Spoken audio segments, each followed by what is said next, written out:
There is something you do every day. You probably did it today, maybe more than once. You'll probably do it again tomorrow, and the day after that, and the day after that. It doesn't feel important. It doesn't feel like it matters. In the moment, it seems harmless, automatic, just part of your routine, just part of who you are. But it's not harmless, and it's not insignificant. It's quietly shaping your life in ways you don't fully see yet, in ways you might not want to admit. You are not alone in this. Most people do this same thing. Most people repeat this pattern without ever stopping to notice it, without ever questioning it, without ever seeing the connection between this one small behavior and the larger shape of their life.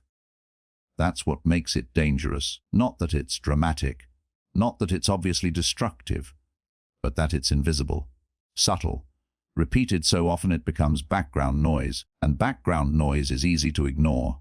But ignoring it doesn't make it go away. It just means the impact continues, day after day, week after week, year after year, until one day you look around and realize you're not where you thought you'd be.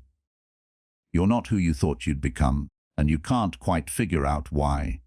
This audiobook is about that gap between where you are and where you want to be, between what you do and what you intend, between the person you're becoming and the person you think you are. And the gap, more often than not, comes down to one thing, one pattern, one behavior you repeat so consistently that it has become part of your identity, part of your day, part of your normal. You might think you know what this is about. You might already be guessing. And maybe you're right. Or maybe you're about to discover something you haven't fully seen before. Something you've felt but never named. Something you've noticed but never confronted. This is not about blaming you. It's not about making you feel bad for being human. It's about showing you something. Something true. Something that, once you see it clearly, you can't unsee. And once you can't unsee it, you can change it. Change doesn't start with willpower. It doesn't start with motivation or discipline or trying harder. It starts with awareness, with seeing, with noticing what you're actually doing, not what you think you're doing or wish you were doing. Most people never get to that point. They keep repeating the same patterns and wondering why nothing changes. They keep doing the same things and expecting different results. They keep blaming circumstances or other people or bad luck when the real issue is right in front of them, or more accurately, inside them. This audiobook will show you what that issue is, not in theory, not in abstract terms, but in the specific, daily, repeated behavior that is quietly undermining everything you say you want. You will recognize yourself in this. That might be uncomfortable. That's okay. Discomfort is often the first sign that you're looking at something real, something true, something that matters. You don't have to fix it all at once. You don't have to be perfect. You don't have to overhaul your entire life today. You just have to see it, really see it, and be willing to ask yourself one simple question. What if this one thing I keep doing every day is the reason I'm stuck? Not the only reason. Life is complicated. There are always multiple factors. But what if this behavior, this pattern, this automatic response you've been repeating without thinking is a significant part of why things aren't changing? What if it's not that you're incapable or unlucky or missing some secret? What if it's just that you keep doing this one thing over and over and it's slowly ruining you? Ruining might sound dramatic, but it's not always dramatic. Sometimes ruin is quiet, gradual, invisible until it's not. You don't ruin your life in one moment. You ruin it in 1,000 small moments, in daily choices that seem insignificant, in repeated behaviors that feel normal, in patterns that compound over time until they've taken you somewhere you never meant to go. That's what this audiobook is about. Those small moments, those repeated behaviors, that pattern you haven't fully noticed yet, and more importantly, what to do about it. Because once you see it, once you really understand what you've been doing and why, you can interrupt it. You can choose differently. You can break the pattern and replace it with something better, Not overnight, not perfectly, but gradually, consistently, in ways that actually last.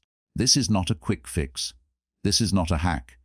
This is about fundamentally shifting how you move through your day, how you respond to impulses, how you direct your attention and energy. It's about taking back control from autopilot, from habit, from the unconscious patterns that have been running your life without your permission. You've given them permission by not noticing, by not questioning, by assuming that the way you do things is just the way things are. But it's not. It's just the way you've been doing things, and the way you've been doing things can change. If you're still listening, it means some part of you already knows this. Some part of you recognizes that there's a pattern worth examining, a behavior worth questioning, a change worth making. Listen to that part. Trust it. Follow it through this audiobook. Because what you're about to hear might shift how you see yourself, how you see your days, how you see the gap between where you are and where you want to be. And that shift, that awareness, is where everything begins. Your life is not shaped by what you do once. It's shaped by what you do repeatedly, every single day, without thinking, without deciding, just doing. You already know this on some level. You know that brushing your teeth every day keeps them healthy, that eating poorly every day affects your body, that showing up to work every day builds a career. The principle is not new, but you probably haven't applied it to the specific behavior we're about to explore, because this behavior doesn't feel significant enough to matter. It's small, it's quick, it's just what you do between other things. A filler, a default, a way to pass time or avoid discomfort or give yourself a break. But small repeated actions are not neutral. They compound, they accumulate, they build on themselves until they become the structure of your life. Think about a river. Water doesn't carve through rock in one dramatic moment. It flows over the same path, day after day, year after year. Each pass is gentle, almost nothing. But over time, that gentle repetition creates canyons. Your behaviors are the same. What you do once doesn't matter much. What you do every day becomes everything. This is the power of patterns. They don't announce themselves. They don't feel important in the moment. But they are the most important thing, because they determine direction, and direction, over time, determines destination. You are currently on a path. That path is determined not by your goals or your intentions or your plans, but by your daily behavior, by what you actually do, what you actually repeat. If you want to know where you're headed, don't look at what you say you want. Look at what you do every day. That's your real direction. That's your real priority. That's what you're actually building, whether you mean to or not. Most people don't look at this. They focus on big decisions, big goals, big changes, and those things matter, but they matter less than the small things you do every day without thinking. Because big decisions are rare. Daily behaviors are constant, and constant always wins over rare. You can decide to get healthy. That's a big decision. But if you eat poorly every day, the decision doesn't matter. The daily behavior does. You can decide to build a business. That's a big decision. But if you avoid meaningful work every day, the decision doesn't matter. The daily behavior does. You can decide to improve your relationships. But if you're distracted and unavailable every day, the decision doesn't matter. The daily behavior does. This is not to say decisions are meaningless. They set direction. They create intention. But intention without aligned daily behavior is just wishful thinking, and most people live in wishful thinking. They have good intentions, clear goals, genuine desires, but their daily behavior is completely misaligned. They want one thing and do another, every single day, and then they wonder why nothing changes. Nothing changes because change doesn't happen in the decision. It happens in the repetition, in doing something different, consistently, until the new behavior becomes the new pattern. Patterns are formed through repetition. You've heard this before, but you probably think of it in terms of good habits, exercise, meditation, reading, the things you're trying to add to your life. But patterns work both ways. The things you repeat every day are forming you, whether they're good for you or not. Whether you chose them consciously or just fell into them. And most of your patterns you fell into. You didn't decide to develop them. They just became automatic. They became what you do. And once something is automatic, you stop noticing it. You stop questioning it. It just is. That's where the danger lies. In the automatic, in the unexamined, in the behaviors you repeat every day without ever asking whether they're serving you. Most of them aren't. Most of them are just responses. To boredom, to discomfort, to habit, to impulse. They're not intentional. They're not aligned with what you actually want. They're just what you do. And what you do, repeated, becomes who you are. Identity is not fixed. It's not something you're born with and stuck with forever. Identity is built through behavior, through repetition, through the things you do so often they become part of how you see yourself. If you do something every day, you start to think of yourself as the kind of person who does that thing, even if it's not serving you. Even if you don't like it, it becomes part of your identity. You might not say it out loud.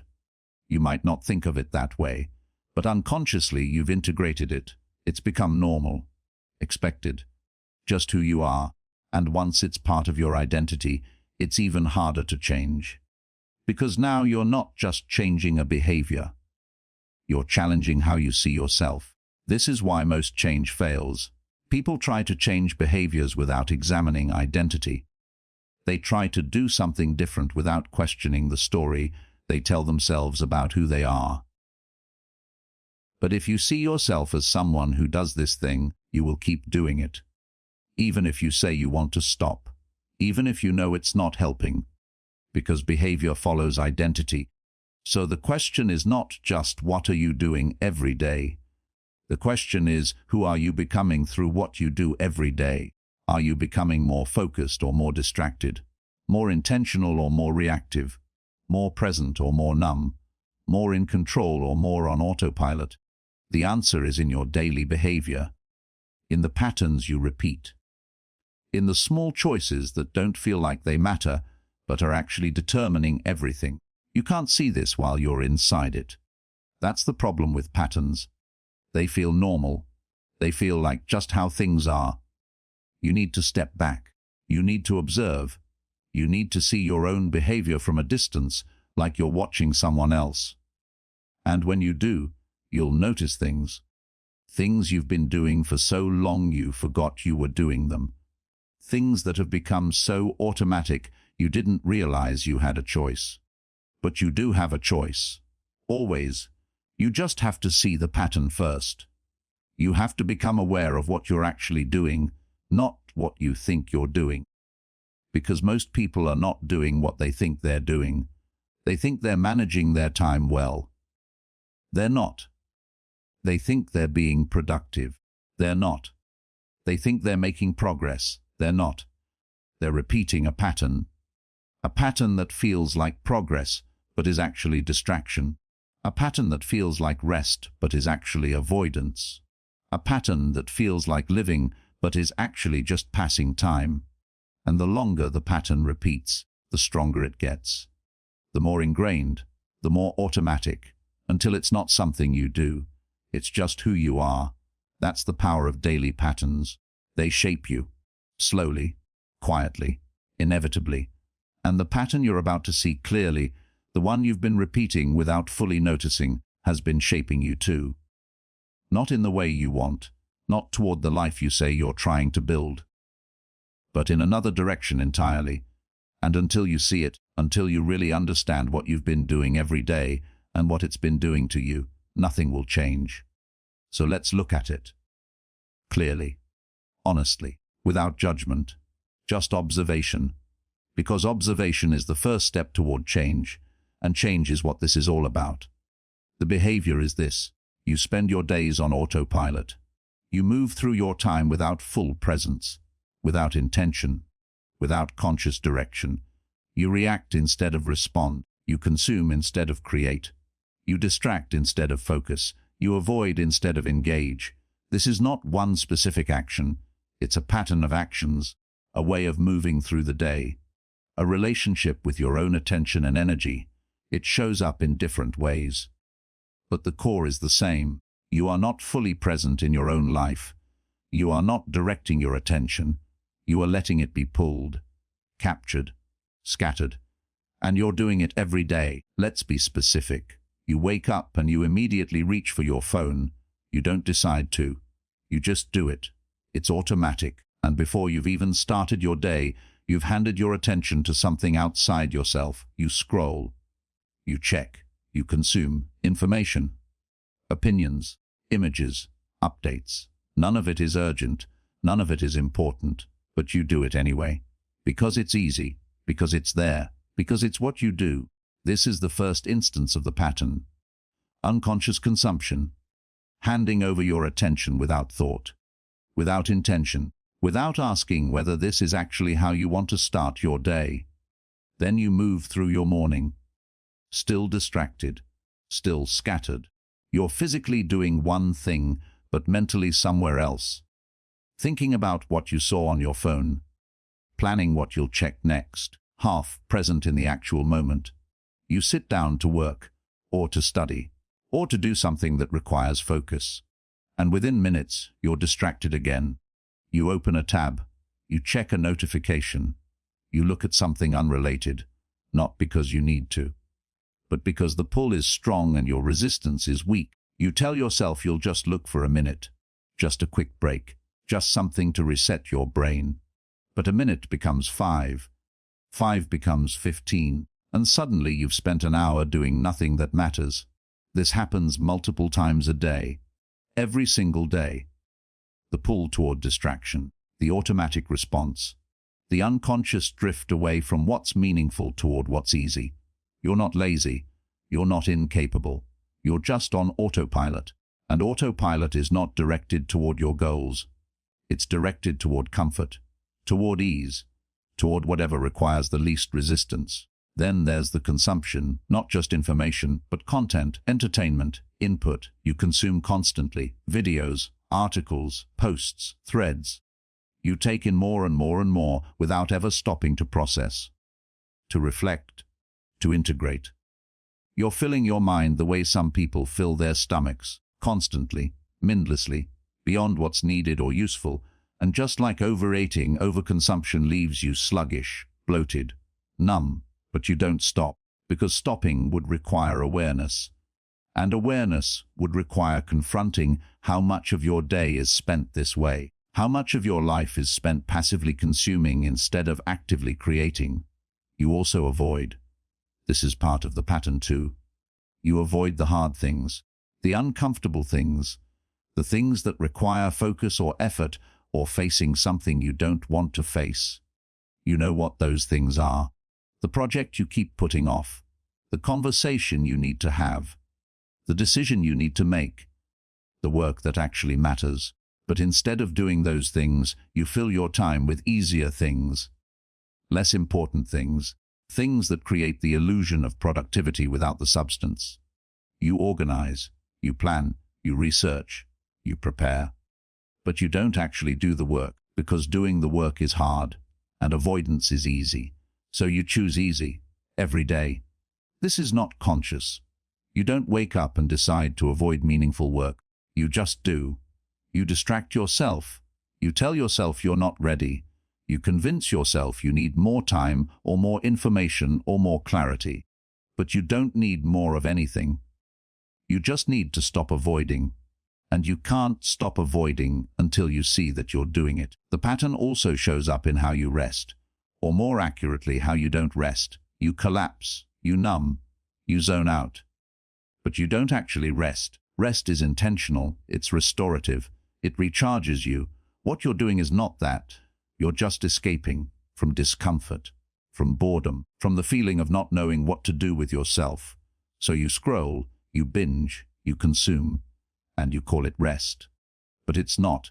It's avoidance disguised as relaxation, and it leaves you just as tired as you were before, maybe more so, because real rest requires presence. It requires being with yourself without distraction, without input, without constant stimulation.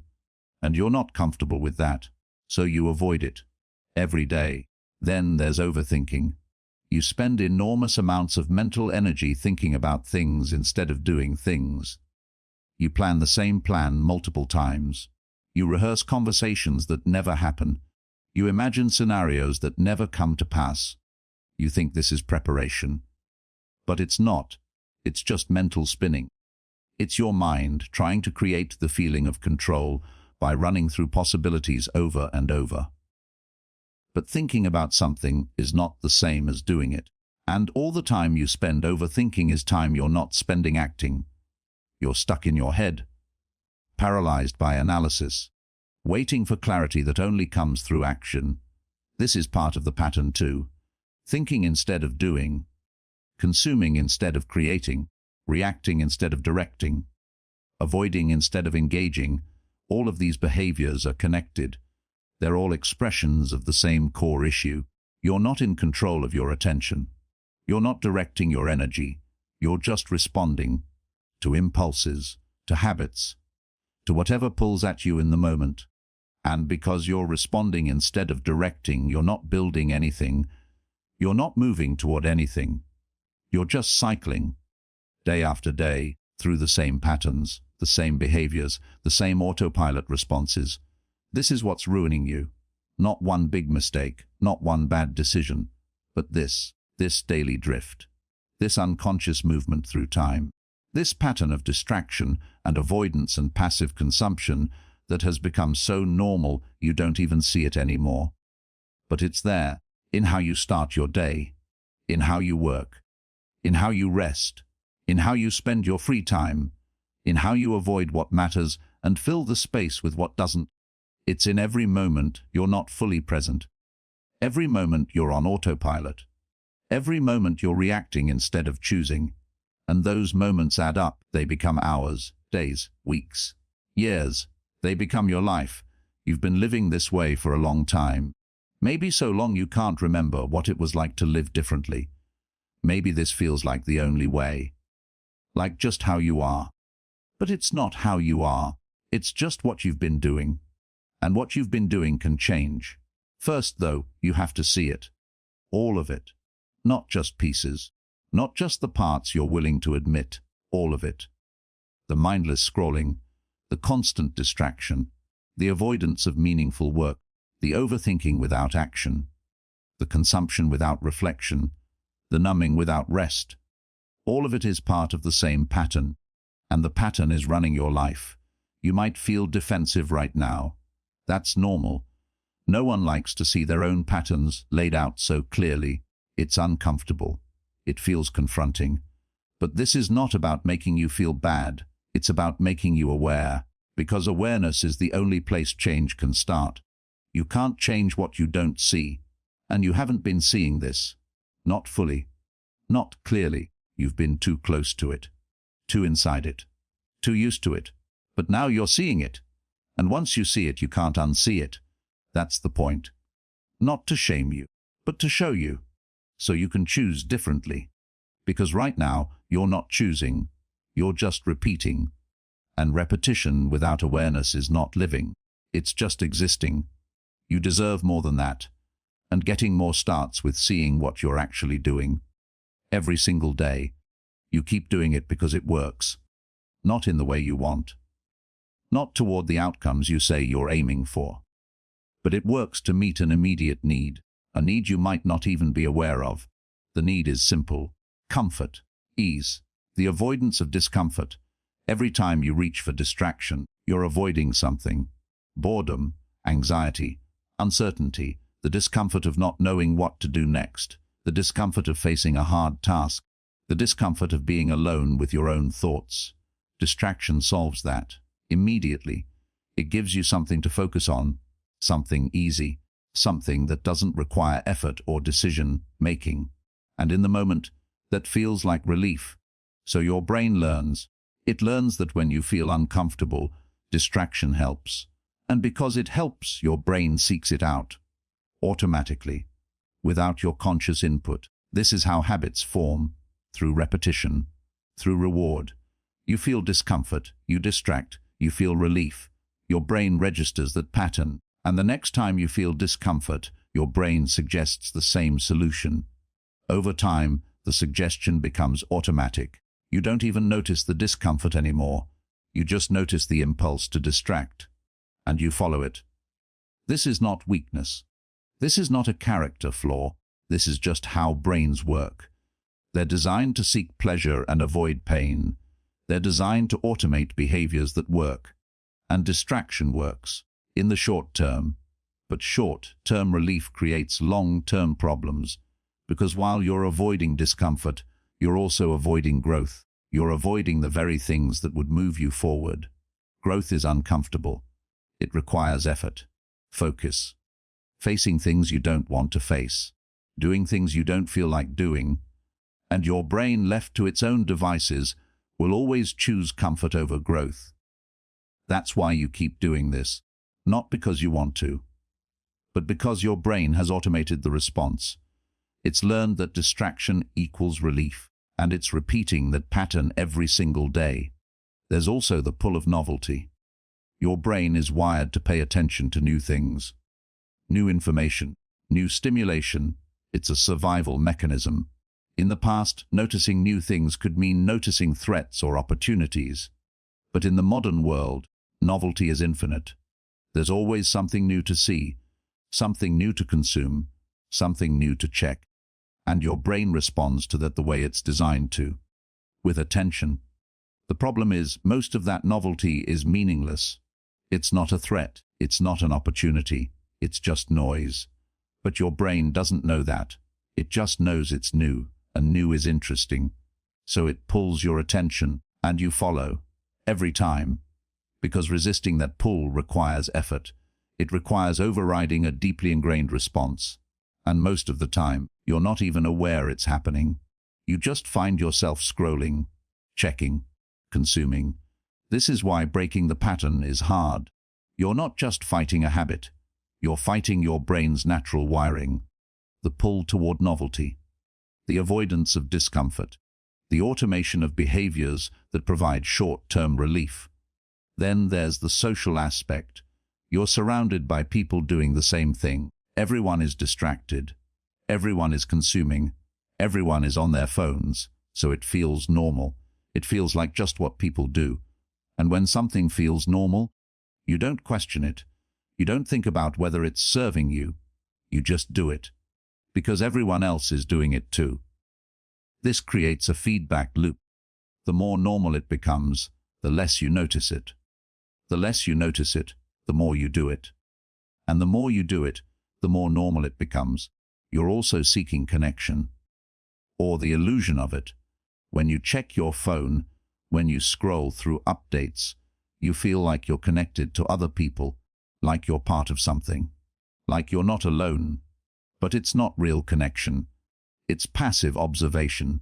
You're watching other people's lives, other people's thoughts, other people's performances, and calling that connection. Real connection requires presence, vulnerability, reciprocity. What you're doing is not that, but it feels like something, and something feels better than nothing, so you keep doing it.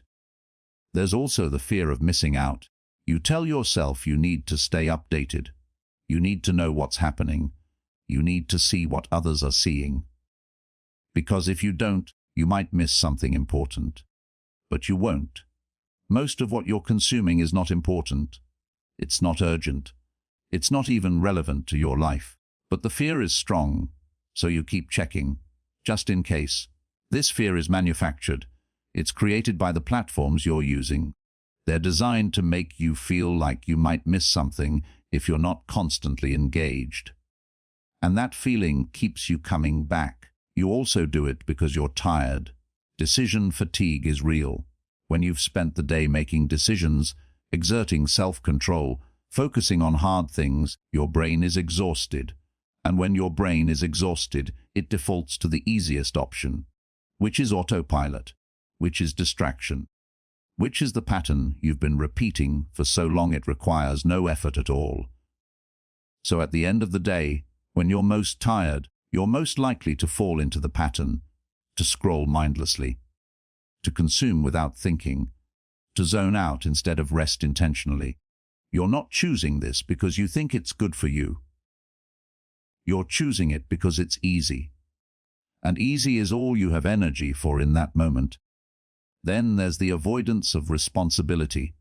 When you're distracted, you're not thinking about the things you need to do, the things you're avoiding, the gaps between where you are and where you want to be. Distraction provides temporary escape from that awareness.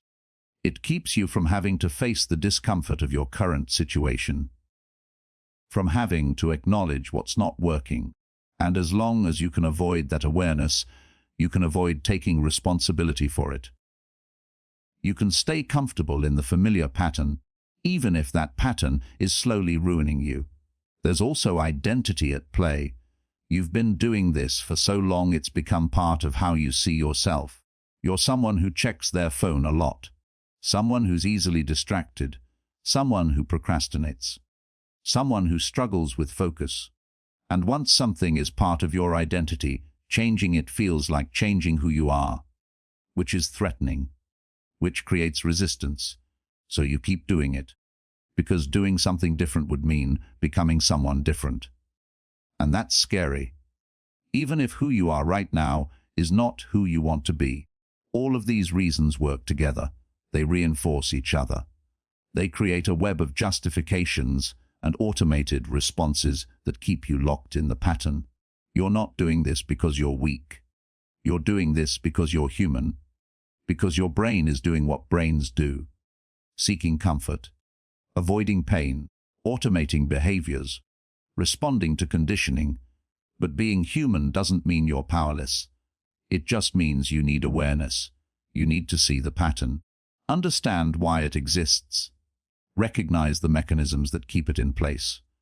Because once you understand why you keep doing it, you can start to interrupt it, not by forcing yourself, not by willpower alone, but by changing the conditions, by addressing the underlying needs, by creating new patterns that serve you better. That's what comes next.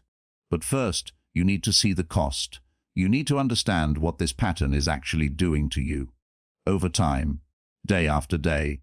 Because until you see the cost clearly, change won't feel necessary. It will just feel like something you should do. And should is never enough. The cost is not obvious. That's the problem. If this behavior hurt you immediately, you'd stop. If it caused acute pain or dramatic consequences, you'd notice and you'd change. But it doesn't. The cost is gradual, cumulative, hidden beneath the surface of your daily life. And by the time you notice, the damage has already been done. Let's start with attention. Your ability to focus is not fixed. It's a skill. And like any skill, it either strengthens through use or weakens through neglect. Every time you give in to distraction, you weaken your focus. You train your brain that it's okay to switch attention whenever something more interesting appears. You reinforce the pattern of fragmented, scattered thinking. Over time, this becomes your default. You can't focus for extended periods anymore. You can't sit with one task. You can't think deeply without your mind wandering or your hand reaching for your phone. You've conditioned yourself into a state of continuous, partial attention, where you're always somewhat aware of multiple things, but never fully present with any one thing. This affects everything: your work, your relationships, your ability to learn, your ability to solve problems, your ability to be present in your own life. You're always distracted, always thinking about the next thing, always somewhere other than where you are. And that fragmentation is costing you more than you realize. Then there's time. You tell yourself you're just taking a quick break, just scrolling for a few minutes. But those minutes add up. 5 minutes here, 10 minutes there, multiple times throughout the day. By the end of the week, you've lost hours. By the end of the month, you've lost days. By the end of the year, you've lost weeks of your life to mindless distraction. And it's not just the time spent. It's the time lost to context switching. Every time you break focus to check something, it takes time to get back into what you were doing. Minutes to regain concentration. Minutes you lose every single time. So the real cost is even higher than you think. It's the time spent distracted plus the time spent trying to refocus. And that adds up to a massive portion of your life. Time you could have used to build something, to learn something, to create something, to connect with someone. Time that's just gone, wasted on things that don't matter. There's also the cost to your goals. You have things you want to do, things you say are important, but you're not doing them because you're distracted, because you're avoiding, because you're on autopilot. Every day you repeat this pattern is a day you don't make progress, a day you stay where you are, a day you let the gap between where you are and where you want to be grow wider.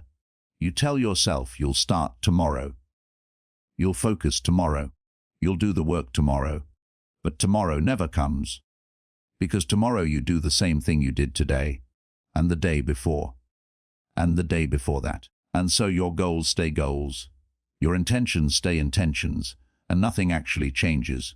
This creates a deeper cost, the cost to your self-trust. Every time you say you're going to do something, and then don't, you erode your trust in yourself. You prove to yourself that your word doesn't mean anything, that your intentions don't translate to action. And once you stop trusting yourself, everything gets harder. Because why would you set a goal if you don't believe you'll follow through? Why would you make a plan if you know you'll just abandon it? So you stop trying, or you try half-heartedly, without real commitment, because you don't believe in your own follow-through anymore. This is one of the most damaging costs, the loss of self-trust, the internalized belief that you're someone who doesn't do what they say they'll do. Then there's the emotional cost, the constant low-level anxiety of knowing you're not living up to your potential, the guilt that surfaces when you realize you've wasted another day, the frustration of feeling stuck. You feel this every day. Maybe you've gotten so used to it you don't even name it anymore. But it's there, a background hum of dissatisfaction, of knowing something's not right. That feeling doesn't go away as long as the pattern continues, because the pattern is the source. You feel bad because you're not doing what you know you should be doing.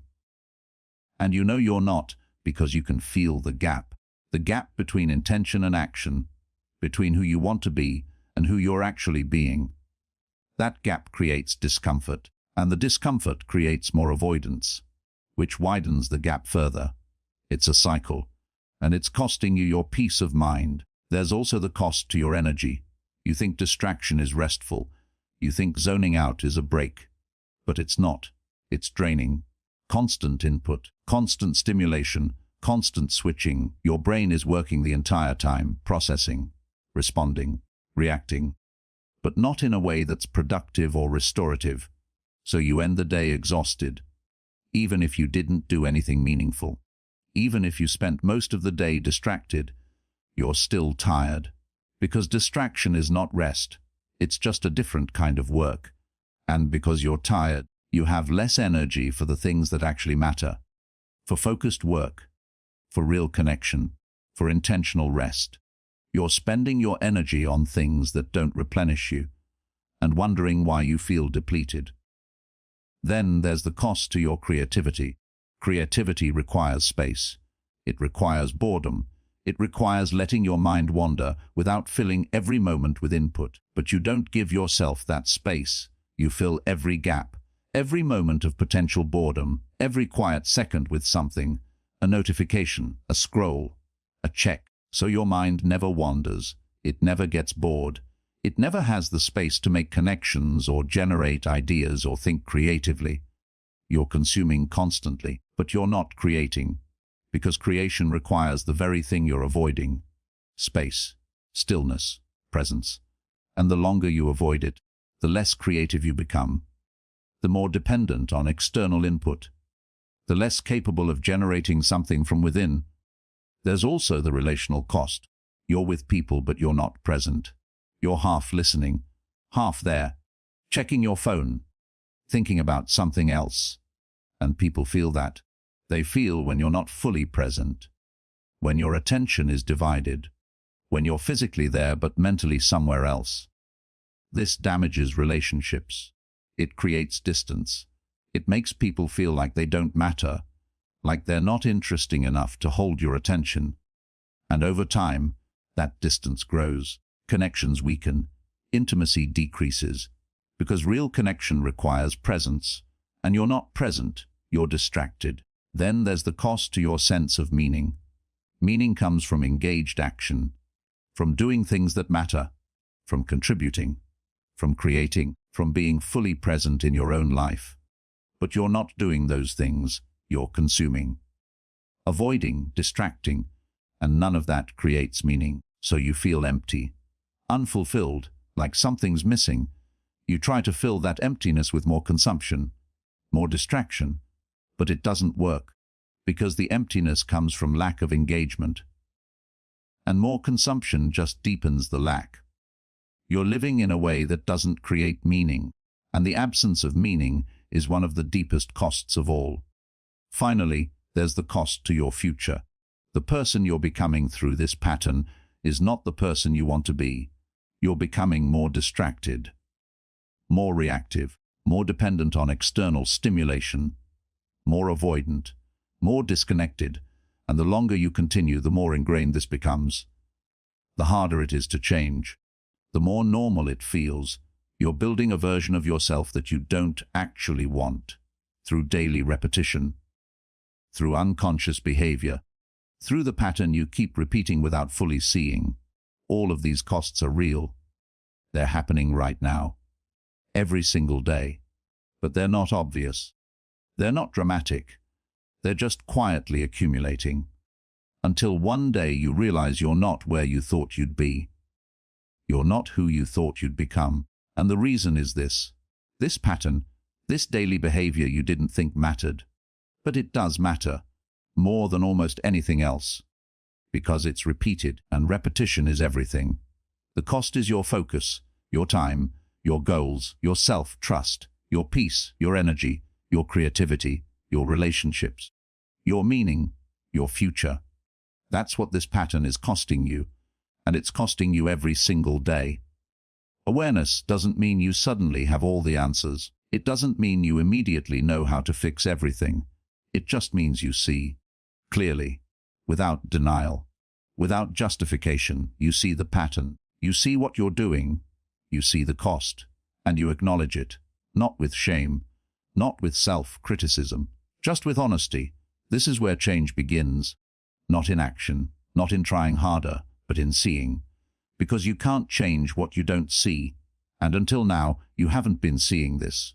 Not fully. You've had glimpses, moments where you noticed you were distracted or wasting time or avoiding something. But then you moved on. You dismissed it. You went back to the pattern. That's not awareness. That's just noticing. Awareness is sustained. It's conscious. It's choosing to keep looking even when it's uncomfortable. So let's practice that now. Let's look at your actual day. Not the day you wish you had. Not the day you think you have. The actual one. Think about this morning. What did you do when you first woke up? Did you reach for your phone? Did you scroll before you even got out of bed? Did you start your day by consuming instead of being present? Be honest. No one else is listening. This is just for you. If you did reach for your phone, what were you looking for? Were you checking something specific, or were you just checking? Just scrolling, just filling the space between sleep and waking with input. Notice that. Don't judge it, just notice. Then think about the rest of your morning. How many times did you pick up your phone? How many times did you check something? How many times did you interrupt what you were doing to look at something that wasn't urgent or important? Count them if you can remember. Or just estimate. Just get a sense of how often this happened. Now think about your work or your main activity. How long were you able to focus before you got distracted? 5 minutes, 10, 30. Or were you distracted the entire time, switching between tasks, never fully engaging with any of them? Notice what pulled your attention. Was it a notification? Was it boredom? Was it the discomfort of the task itself? Notice without judgment. Just observe. Then think about your breaks. What did you do? Did you rest? Did you move? Did you do something restorative? Or did you just consume, scroll, check, zone out? Again, just notice. Just see. Now think about your evening. How much of it was spent on autopilot? How much was intentional? How much was present? Did you choose what you did?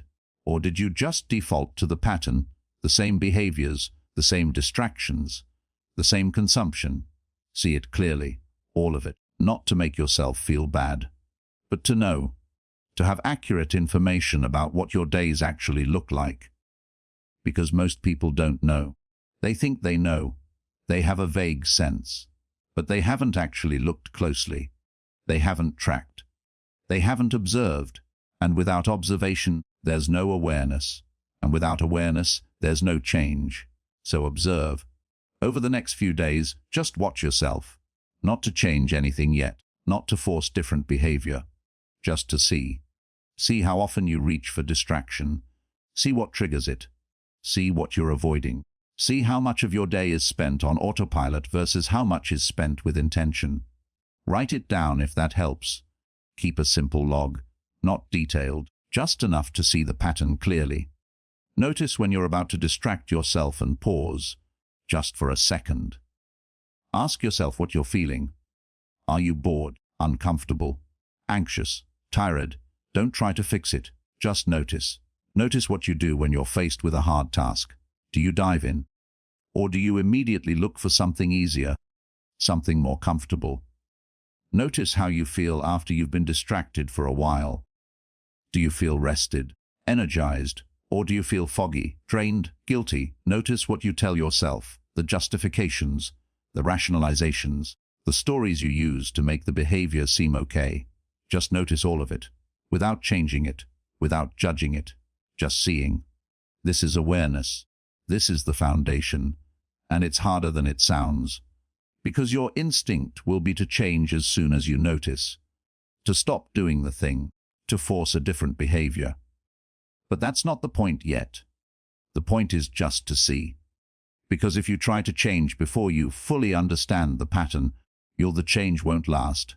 You'll just go back to autopilot. You need to see the pattern so clearly that it becomes impossible to ignore. So clearly that the cost becomes real, so clearly that you can't keep pretending it's not a big deal.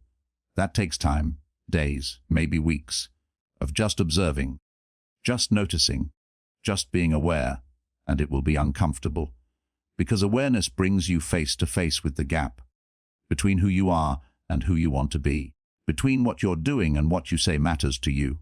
That gap is uncomfortable to see, so your instinct will be to look away, to distract, to avoid, to go back to the pattern. But don't. Stay with it. Keep observing, keep seeing, even when it's hard, because this discomfort is productive. It's telling you something. It's showing you what needs to change.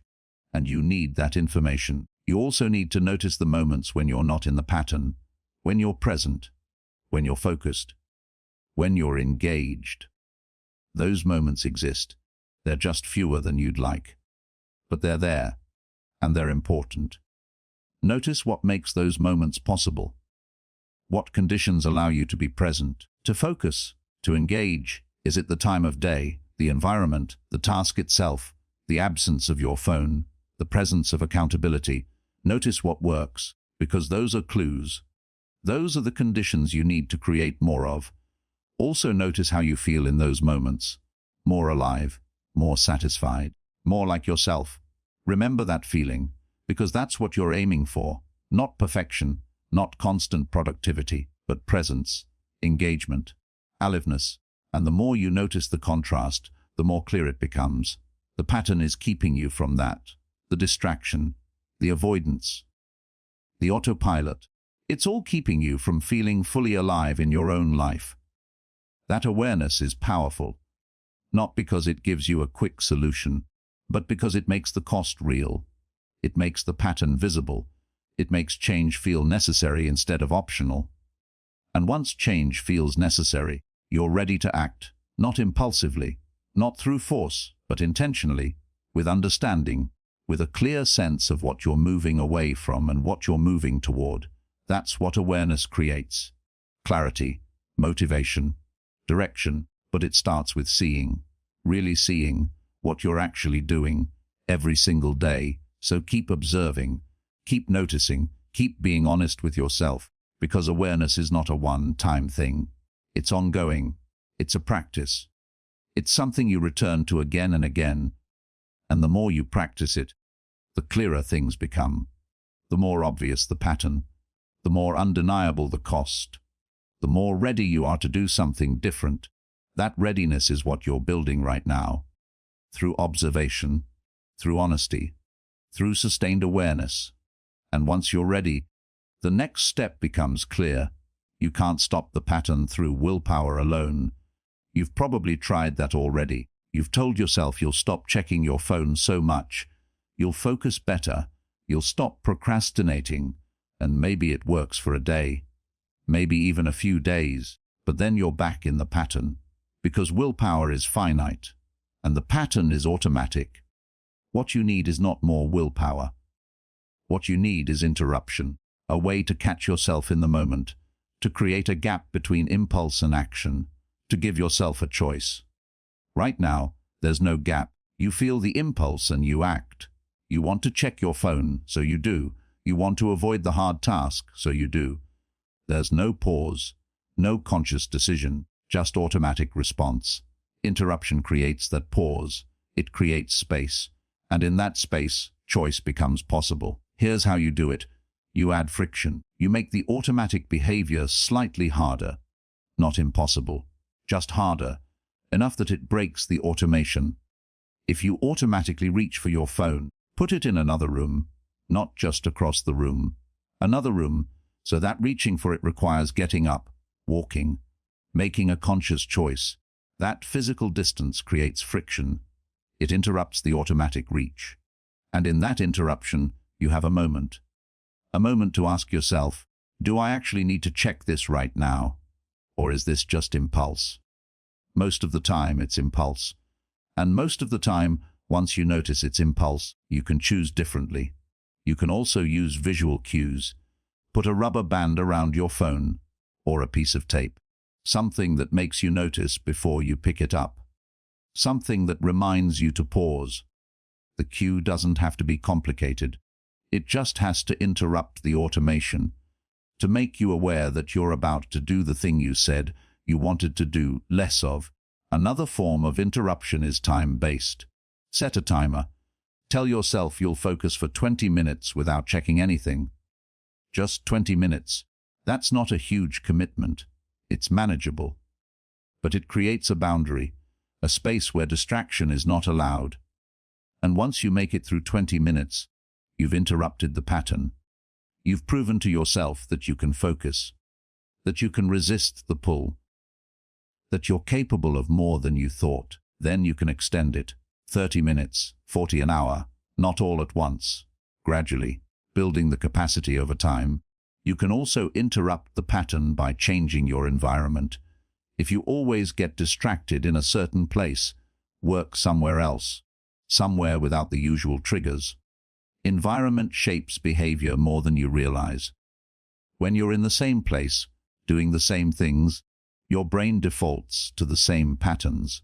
But when you change the environment, you disrupt the automation. This doesn't mean you have to leave your house every time you want to focus. It just means you create different spaces for different activities. One space for focused work, one for rest, one for consumption, and you keep them separate. So your brain learns that in this space we focus. In this space we rest. In this space we consume. That separation creates clarity, and clarity makes interruption easier. You can also interrupt the pattern by naming it, out loud if possible. When you notice yourself reaching for distraction, say it. I'm about to distract myself. That might sound silly, but it works, because saying it out loud makes it conscious.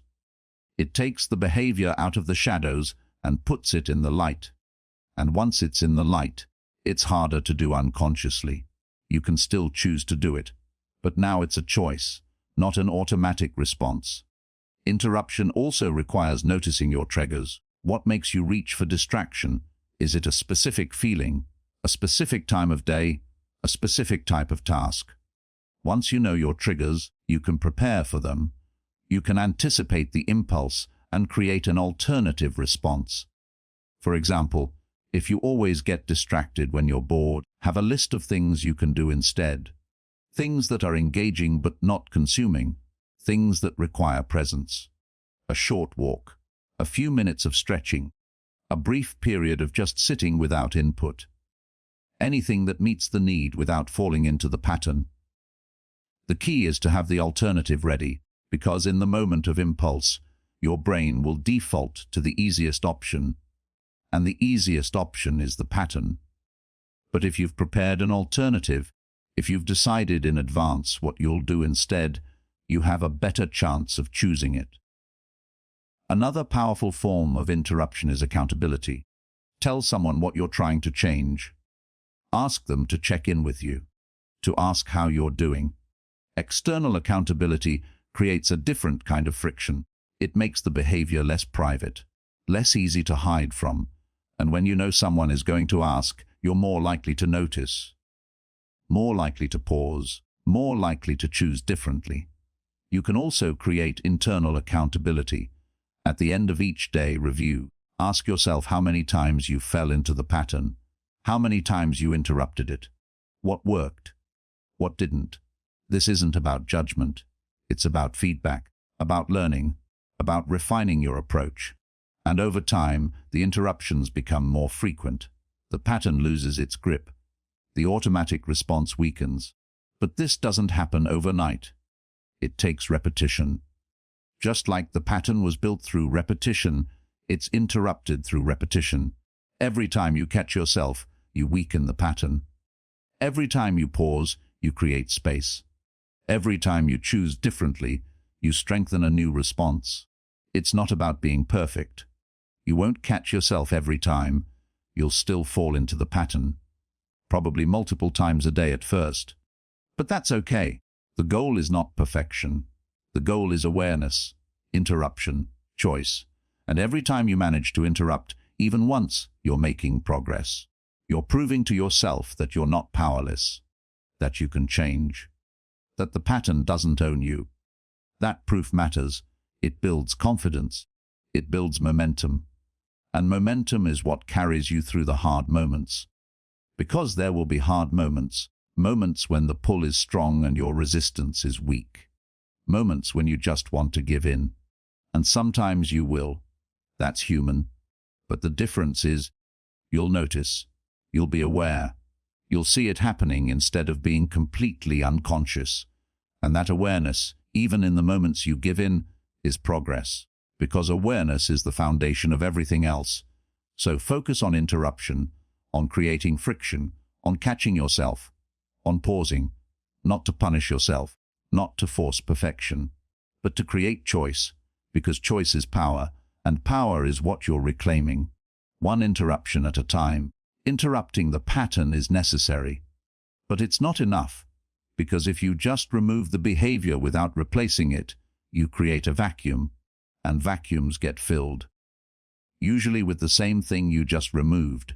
You need to replace the pattern with something else, something intentional, something that meets the underlying need without the cost. Remember, the pattern exists for a reason. It's solving something. It's providing comfort, ease, relief from discomfort. If you just take it away without addressing those needs, you'll go back to it. So you need an alternative, a different response to the same triggers, a new pattern that serves you better. Let's start with distraction. When you feel the pull to check your phone or scroll or consume, what are you actually seeking? Usually it's one of a few things. Stimulation, relief from boredom, escape from discomfort. So you need alternatives that provide those things in a healthier way. For stimulation, do something engaging, not consuming, creating, writing, drawing, building something, having a real conversation, anything that requires active participation instead of passive reception. For boredom, do something that allows your mind to wander productively. Walk, move, sit without input. Let yourself be bored, because boredom is not the enemy. It's where creativity lives. For escape from discomfort, acknowledge the discomfort instead of avoiding it. Name it, feel it, recognize that it's temporary, and choose to sit with it instead of running from it. This is harder, much harder than reaching for distraction.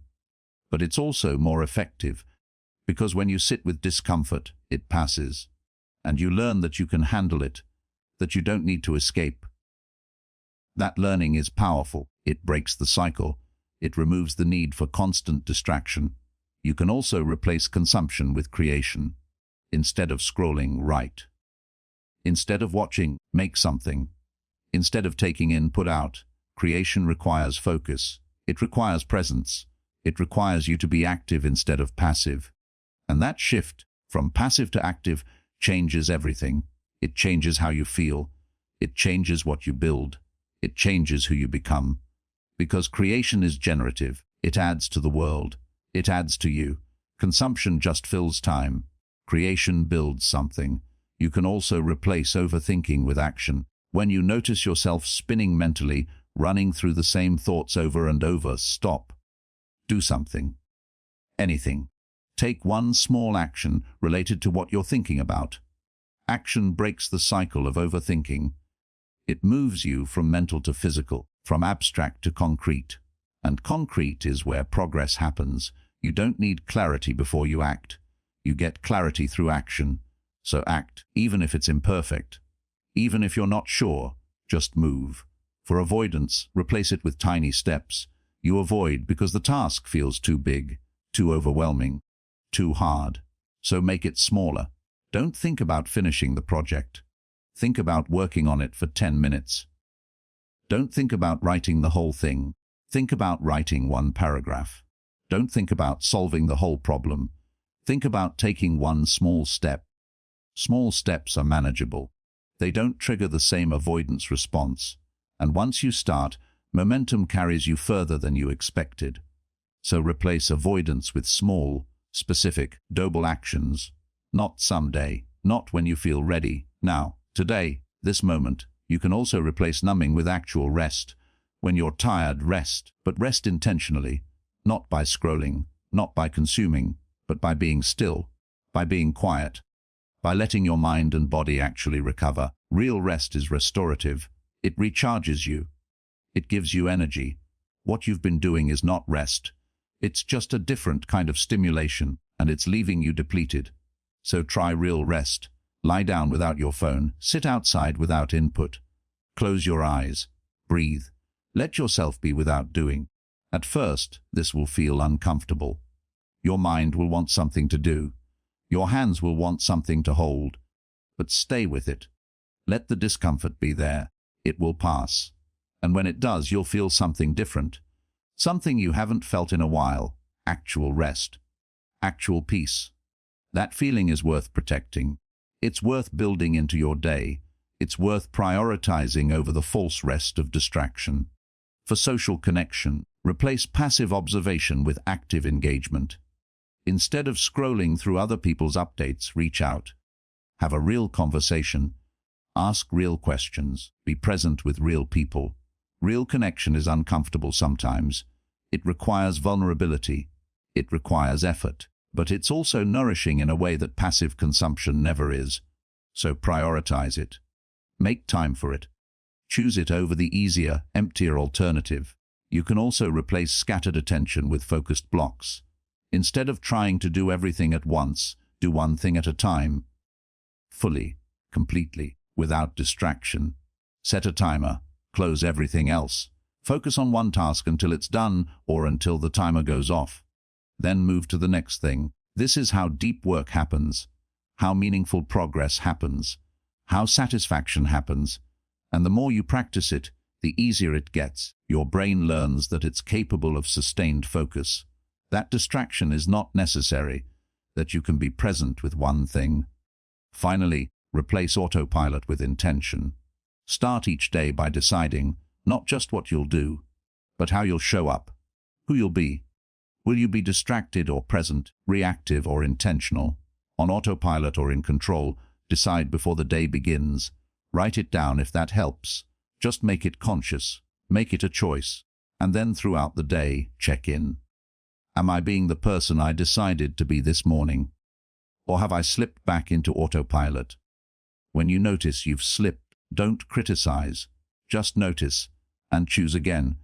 Every moment is a new choice. You're not locked into the pattern just because you fell into it earlier. You can choose differently right now. That's the power of replacement.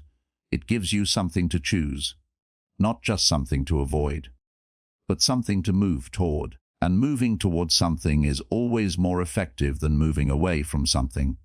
So don't just interrupt the pattern. Replace it. Build new responses. Choose new behaviors.